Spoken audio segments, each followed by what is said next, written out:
understand that the question was about how I make things nicey with other countries. And the way we do that is to take our boot off of their necks and renegotiate trade deals. If you go to JasmineSherman.com, you can see my foreign policy is posted. There's an audio feature if you don't have time to read it. We have to start taking back the right way to live. I know what was done in the past, but I don't follow suit with people who don't look like me. And you know what Trump and Biden look like. It's time for younger people. It's time for marginalized people to lead. It is time for us to put money back in Americans' pockets. And they can't afford for us to wait and make a commission.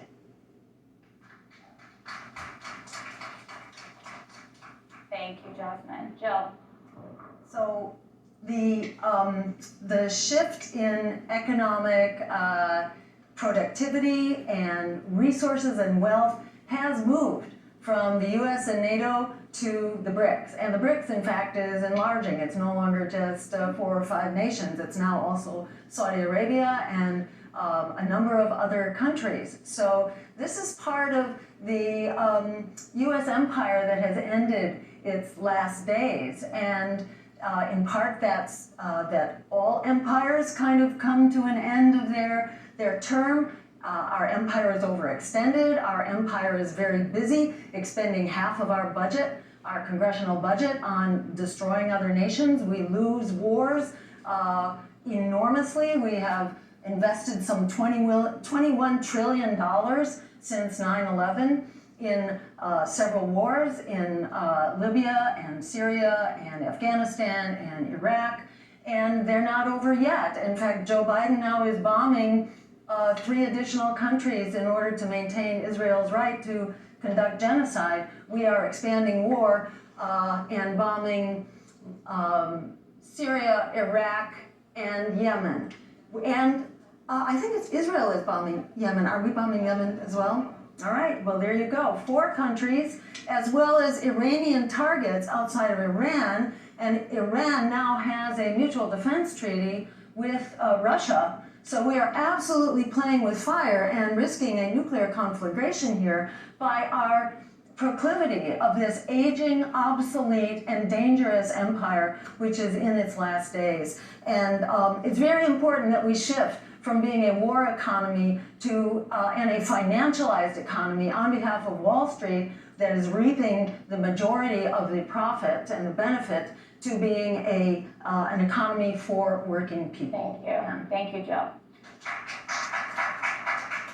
Chase, we'll finish with you. So the question on BRICS and how we can strengthen our dollar, the first thing we can do to strengthen our dollar is insist that our government quit printing trillions of dollars out of thin air to pay for debts and deficits we can't afford. We have to insist on a balanced budget, that we stop that practice. But why is that practice happening? It's because of the Fed, the Federal Reserve. And so I'm somebody who's always supported auditing the Fed so that people can see what's been happening there and then eventually ending the Fed. Let's tie our money back to something that's sound, whether it's gold, silver, saffron, whatever it is, something that has some sort of intrinsic value as opposed to the fiat currency system we've been currently at. That will strengthen our dollar. How do we improve our working relationship with other nations? Remove trade wars, end these tariffs. Tariffs, by the way, are not paid by China. They're paid by each and every consumer in this country, but it creates further economic strife amongst 2 nations. I was a Democrat 16 years ago, and I supported a guy and voted for him because he said, we're going to end wars, we're going to close Guantanamo, we're going to stop drones, and we're actually going to talk to our enemies without precondition. I was excited to vote for that candidate. He got elected, and he walked back from every single promise he made. I can tell you, a libertarian will make those promises and follow through if we're ever elected. If we're ever blessed with the opportunity to support peace through diplomacy, ending the war machine, taking the boot off the necks of so many people around the world with our war machine, we would absolutely get it done starting on day 1. We don't just talk the talk, we actually want to walk the walk if we can get elected. And that involves really treating people with common respect, common grace. And that starts with trading with people through true free trade. Tear down all trade barriers, and let's see which economies can function in a truly free market. And that's what I would like to see. But it starts with strengthening our dollar by stopping the printing trillions of dollars. It starts by ending the war machine that is killing so many people, including women and children all over the world, with our taxpayer dollars, with our bombs that have little American flags on them as they drop. And it starts with actually engaging in real diplomacy with other nations and not being afraid to be in the room with somebody who might disagree with you, because that's cowardice, and that is what our government has done since 9/11, and they will continue to do it so long as Republicans and Democrats occupy the White House. Thank you, Kate. Rebuttals for those that are permitted. Yes, Jasmine. You need money in your pocketbook today. Universal basic income puts money back in your wallet. You need tax changes. We take too much money out of your paycheck. My policies, all of them that you can read, I have read to you. You could even schedule a meeting with me. Oh, I said weird. You could even schedule a meeting with me via my lecture on my website. You need things back in your wallet now. You do not need us taking your money or playing in your face about where you will get your funds. You need them now. A vote for Sherman is a vote for money in your pocketbook. I'm gonna stop talking because y'all can't hear me anyway. Let's do it. I believe Claudia's hand went up.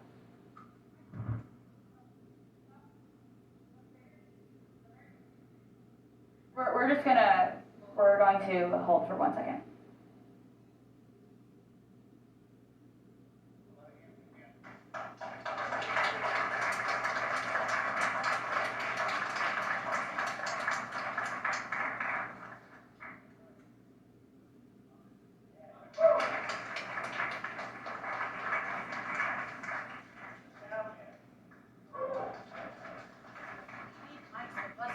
Give it again. Jasmine, we're gonna let you finish if you have more to add. I mean, thank you.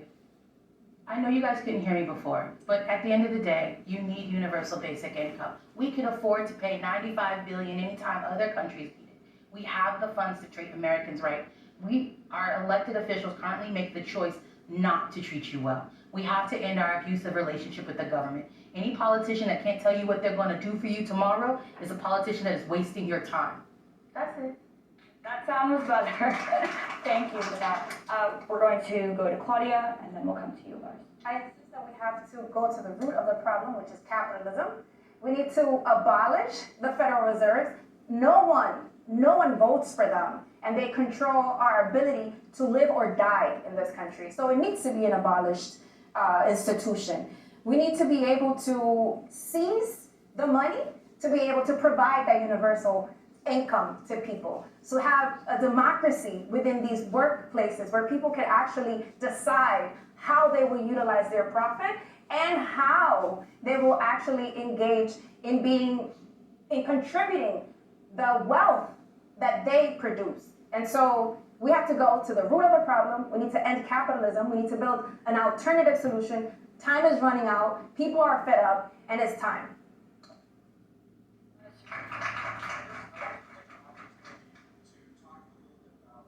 Cryptocurrency and the opportunity to take on a different type of currency. We need to allow American citizens, if the government is going to continue to steal our money through printing of massive debt, we need to allow for alternative currencies to be developed. One of these might be Bitcoin or another type of cryptocurrency. And additionally to that, I want to voice my concern about central bank digital currencies, which are on the horizon. And these central bank digital currencies make the Fed look like a little child when it comes to the authoritative nature of these central bank digital currencies, because it will allow the government to surveil each and every transaction that you do, and they will know what you're doing in real time. And we cannot allow central bank digital currencies to take effect. And finally, we have to abolish the IRS altogether, because this is the way that the government is stealing your money. We need to allow citizens to keep 100% of their paycheck so that they have the money to pay for all the expensive things that the government has created. Thank you.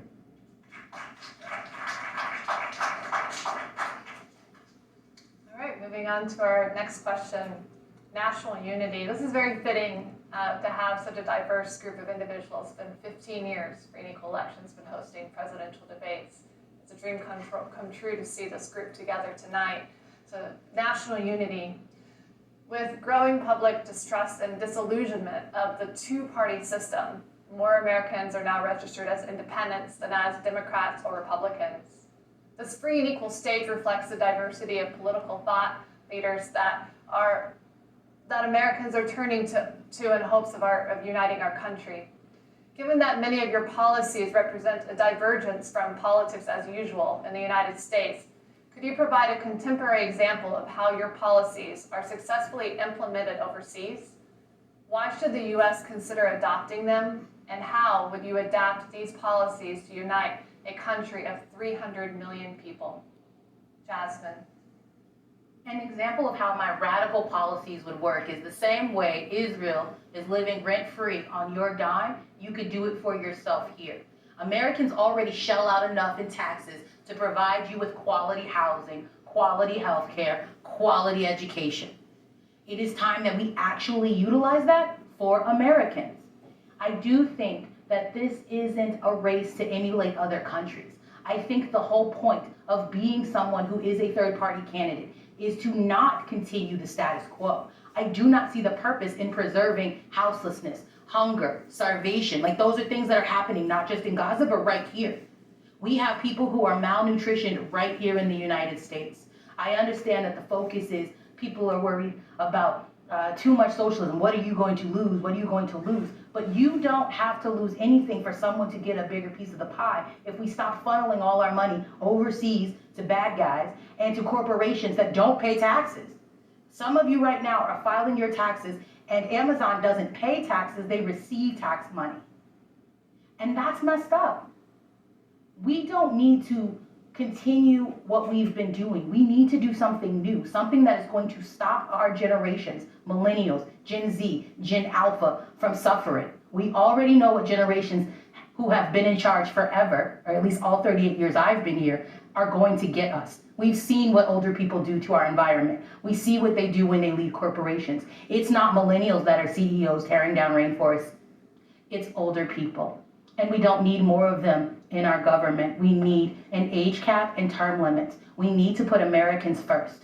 We need to make sure that instead of emulating other countries, we go ahead and do something different and be a leader for positivity for once.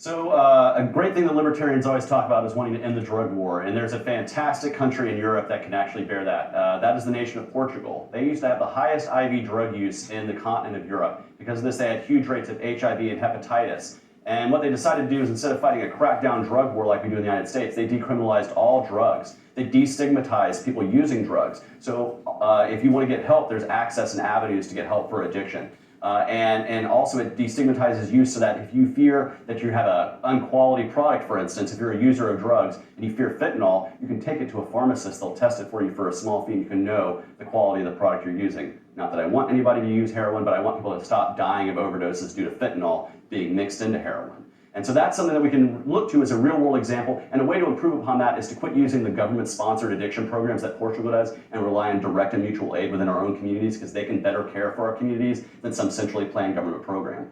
But let's get back to the idea of national unity. You know, I think a lot of Americans are, like I said, sick and tired of being sick and tired. They see this continued two-party system, this morass that we've been going through, and they want something better. And when they see alternatives on stages like this, they see somebody they might want to vote for. And then voters try to shame them by calling those people spoilers. My message to you right now is we are not the spoilers. The spoiler is the two-party system that doesn't give us ranked choice voting, approval voting, or any other way to make our elections more representative of the populations they serve. They are happy to have your election spoiled if it means maintaining their power base, preventing new voices from rising up and challenging them. And I'm somebody who's running for president to put that new voice forward and to challenge the two-party system to their face and bring millions of new Americans to this mission to tear down the duopoly once and for all. And the Libertarian Party is poised to be on nearly every ballot, if not every ballot in the United States, and we will be that vehicle for change if you allow us to be. Tear down the two-party system. That is how we bring people around together in this country, when we stop dividing them with a false binary that is the Republican and Democratic Party.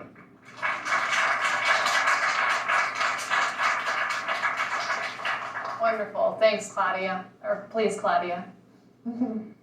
There's two things in that question. There's national unity and examples abroad. I think we don't need to go abroad to think about socialism.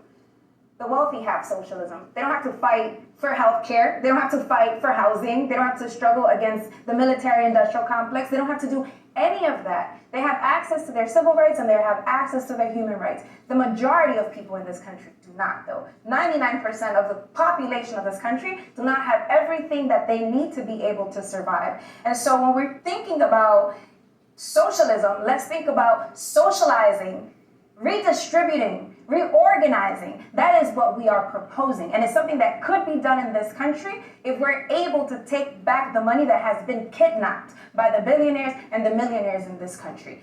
So we don't need to go too far. Every socialist experiment that has ever existed has been invaded, has been sanctioned, and has been fought against. There's a reason for that, because it provides a path for the majority of people in the world. The billions of people in the world that are at the mercy of five individuals that own more of the wealth in this world than the majority of people in this world. And so when we're talking about socialism, that's what we mean. Taking back what is ours. The many who produce the wealth should control the wealth. When we're talking about national unity, we all agree that we have the basic human right to education, that we have the basic human right to housing, to healthcare, that we should not have to pay to be able to access those human necessities.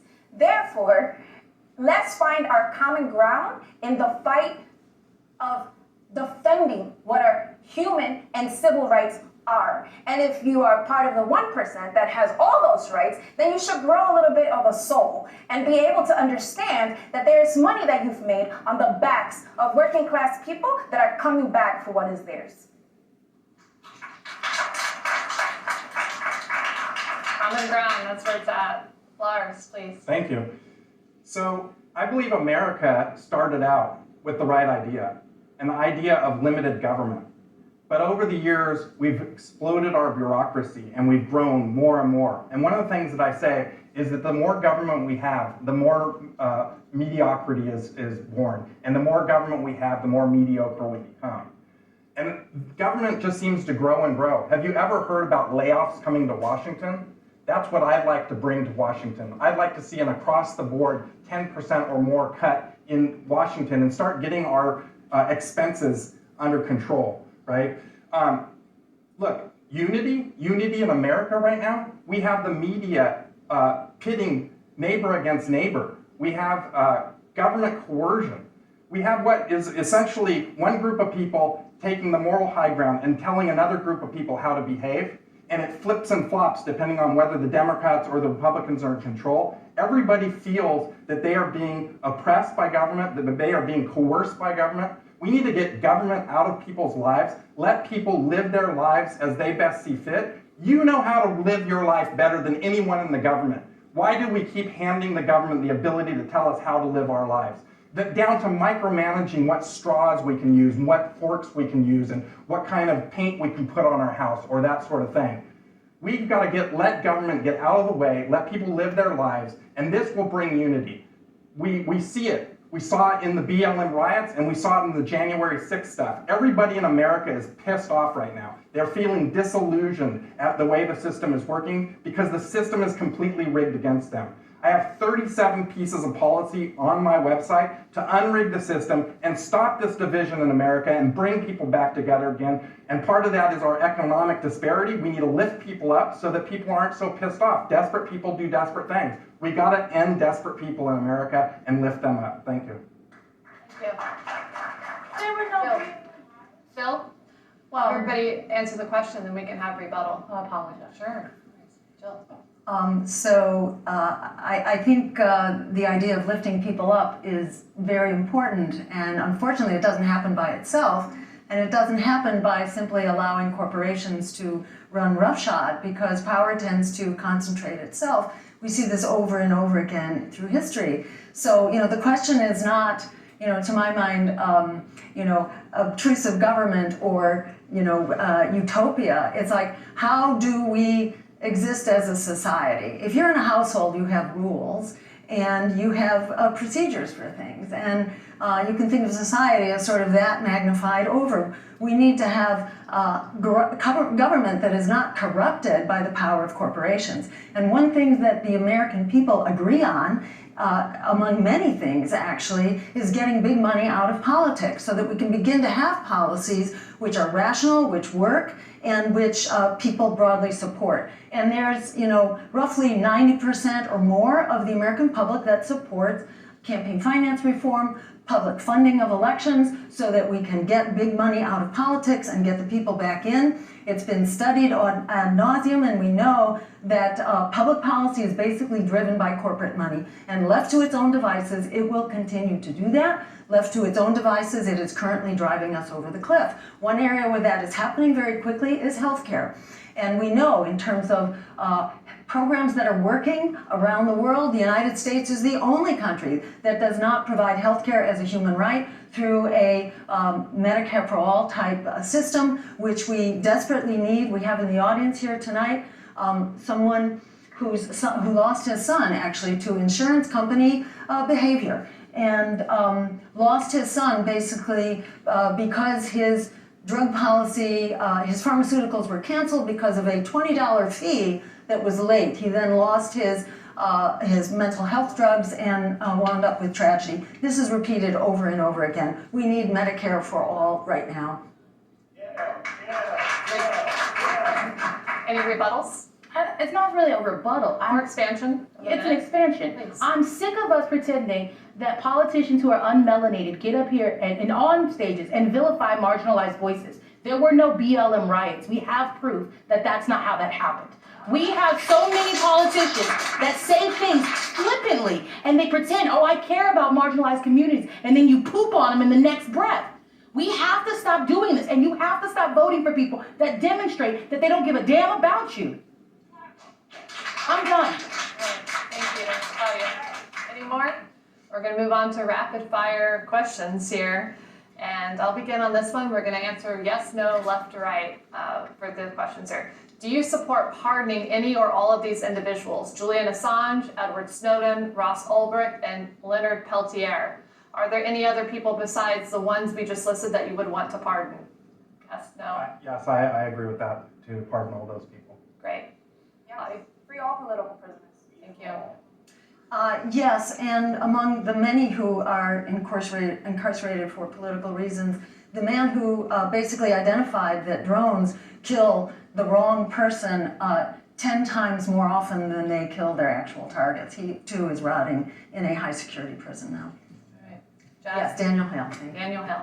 Jasmine? Yes, I'm abolishing prisons and giving people who need help house arrest so they can get the treatment they need with our universal health care policy. I'm letting all of these people out so they can begin thriving in this country. Chase? Absolutely, it'd be the first thing I would do if I were elected president right after I take the oath would be pardoning all 4 of those. I would also pardon anybody who is a truth teller, a whistleblower, anybody who's currently in prison for any crime to which there is no victim, such as drug crimes, sex crimes, or any other crime to which there's no discernible victim. We need to release these people out of prisons because that is why we suffer so much problems in this country. Thank you. And we're going to 2-minute closing statements, beginning with Lars from left to right. Okay, thank you very much for having me tonight.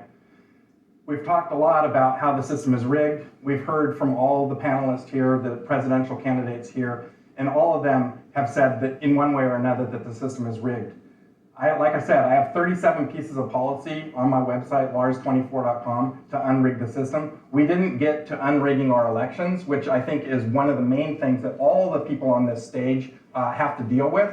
Ballot access laws, gerrymandering, winner-take-all laws. The government is corrupt, and the government does rig our elections. I have a Voters' Bill of Rights, which is my signature piece of policy. It is nonpartisan. It intends to restore the integrity and faith in our election system, because if we do not have free and fair elections, if our people do not trust our elections, we have an unfunctioning republic. Our republic is cracking and is unfunctional. We have to restore this. So some of the pieces of this policy obviously is ballot access for all, regardless of party or affiliation. It should be equal for me as a Democrat or a Republican, a Libertarian. Everybody should have equal access to the ballot. We see this with RFK being taken off the ballots. The duopoly rigs the system against everybody. We have a piece for transparency for any citizen to audit the vote of Americans. We have the ability to audit the machine code of all the machines so that we all know what's going on, because even if we had free and fair elections right now, who would know? It allows the restoration of voting rights for criminals who have served their time. It allows for a paper receipt to be printed at the end of your voting so that you can match up to the government that your vote has been counted properly so that we can restore some integrity to our system. Please, look, if there's nothing else you take from tonight, go look at my Voters' Bill of Rights, get it to your congressmen, get it to your assemblymen, get it to everybody that is in power, because we need to unrig our election systems. Nobody on this panel is going to be able to change anything unless we can get elected to office, and right now the system is so rigged, none of us can make it. Thank you, Lars. Claudia.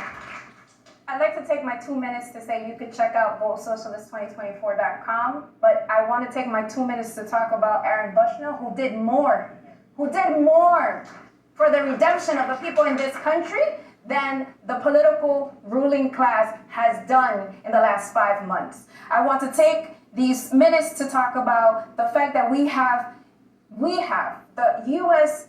government and people who have been silenced for the last 5 months have been complicit in the killing of over 30,000 people, most of which have been children and women.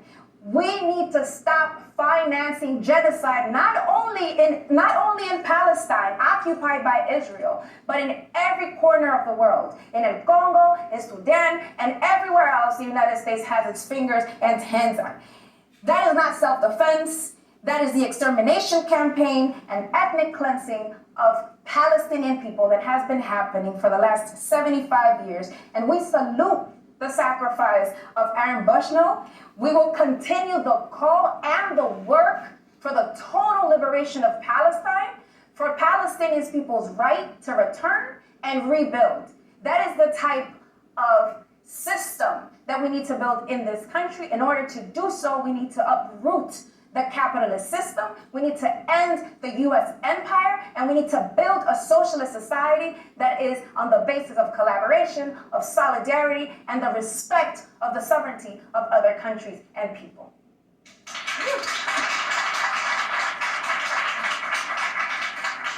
Powerful. Jill. So we are at a historic tipping point right now. We are looking at the last days of empire and oligarchy, and we're looking at all the crises that go with it. We're looking at crushing inequality, where 3 billionaires in this country have the wealth and power of the lower 50% of the population, where in fact half of that population, that 50%, has exactly 2% of resources. This is the world that we get if we allow corporations to rule the day through the current system of government that we have, which is basically bought and paid for by powerful corporations, billionaires, bankers, etc. So we have crushing inequality, we have endless war. Currently the United States is not only conducting many bombing campaigns, we are actually in 85 countries conducting anti-terror, so-called anti-terror operations as a continuation of basically our 9/11 policy. And we are approaching potential nuclear conflict, not only in the Middle East, but also in Ukraine and then potentially in China. Know that one nuclear submarine alone holds the equivalent of 4,000 Hiroshima bombs, which is enough to throw us into substantial nuclear winter that could eliminate half of the population of the entire country. Our leaders are entirely clueless about this, and they are extremely reckless, criminally reckless, and we have a climate crisis which is exploding right under our noses. It's so critical that we put other options on the table, that we be allowed to debate, to educate people so that everyone knows we are all in the target hairs of this incredibly reckless and predatory system, whether you call it end-stage capitalism, whether you call it corporatism, it doesn't matter. But we are all very much in the target hairs, and we cannot afford to look the other way. We need change, we need it now. Our campaign will be the one pro-worker, anti-war, anti-genocide, and climate emergency campaign on the ballot across the country. Check us out. Uplifting. Jasmine. I didn't step on this stage tonight to play in your face, and I'm not going to stand here and act like the ratchet effect of the duopoly hasn't taken us so far back that the only remaining solution is to do a national reset. So let's reset. We as citizens aren't going to stand here and deny the truth in front of us. Our tax dollars are spending money to fund a war in foreign lands and support several genocides. 60% of Americans want ceasefire, but We really just need to end the occupation of lands that don't belong to us. I do think that people don't understand. We have to make sure that Americans can meet their basic needs. People are not acknowledging your rent is due tomorrow. And most people can't afford to put food on their table. Home ownership is non-existent for young people. Houselessness is rising. And even though we pretend that it's not a thing, the fastest population is the elderly losing their homes because of scams that predatory lenders use. You have not been living your best lives. I know it, the people on the stage know it, and anybody who is in office right now knows it. And you notice they're not trying to change it. I'm not a politician, but I am running for the highest office of the land, and I recognize that. I also recognize that I am standing every day beside you. I am acknowledging that it's LGBTQIA2S rights, it's disability rights, it's reparations, it's land back, it's free Palestine, the Sudan, Congo, and Tigray. It is time for us to showcase that we are going to do something instead of just talking about bullshit. You need to vote Sherman Bluebear if you actually want change. You need to vote Sherman Bluebear in 2024 because unlike Lars, I do know that a third-party candidate can win. All you have to do is show up, show out, and vote. Let's reset. I'm done. That's an answer. And veterans, too. That's beautiful. Chase. So I want to say thank you for the opportunity for us to get to speak on stage tonight. This is an opportunity that would never be afforded to us if the Democrats and Republicans were to control this process of this election. And so I want to reject the duopoly, and I believe the best way to do that is with a message of freedom and trust. Freedom for each and every individual to live their lives as they see fit so long as they're living that life in peace. And if they can do that, that's because we all can trust each other, that we can determine for ourselves the best way to go about our lives. And that is a message that will resonate with millions of American voters who are sick and tired of being controlled one way or another by an overly intrusive, abusive federal government. Now, I don't believe the solutions of the past will fix ourselves. Political philosophies and structures that failed in the 20th century and led to tens of millions of people dying of hunger will not solve homelessness and help people in this country. What will is returning people's power back to themselves and not insisting that central planners can make that decision for you. I would return that power back to each and every individual to decentralize the power across this country so that we can form our own mutual aid organizations, direct organizations that can help our fellow man. I believe that there are a lot of people out there who want to help each other, but know deep down that the way the government is set up and the way the government distributes that help isn't working for people. They'll tax you $1 and they'll give you a dime. That is what central planning government can give you.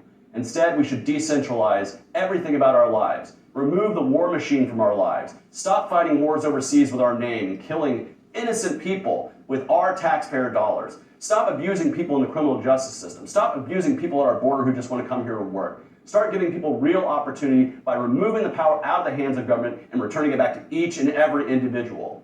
I sincerely believe that we can have a better America if we just trusted each other and loved each other a little bit more and took the power out of those with a badge and a gun to do harm in our name.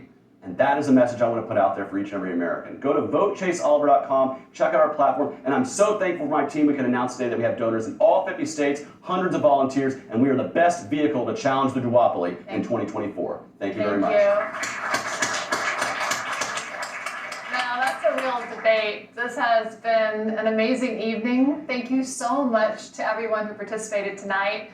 The poll to determine the winner of this debate is now live at freeandequal.org. You have 72 hours to vote, so please share what you thought of tonight's event.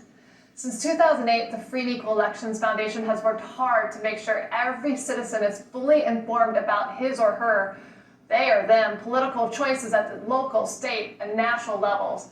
We are a nonpartisan 501c3 nonprofit organization. That means we need your help to continue our mission. Head to our website, freeandequal.org, where you can sign up and see how you can work with us. And you can donate to make more debates possible. Please become a part of this grassroots movement to bring more voices and more choices to our elections. On behalf of Caitlin, Jason, and myself, thank you so much again, and we look forward to seeing you at the next event.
Ceasefire now!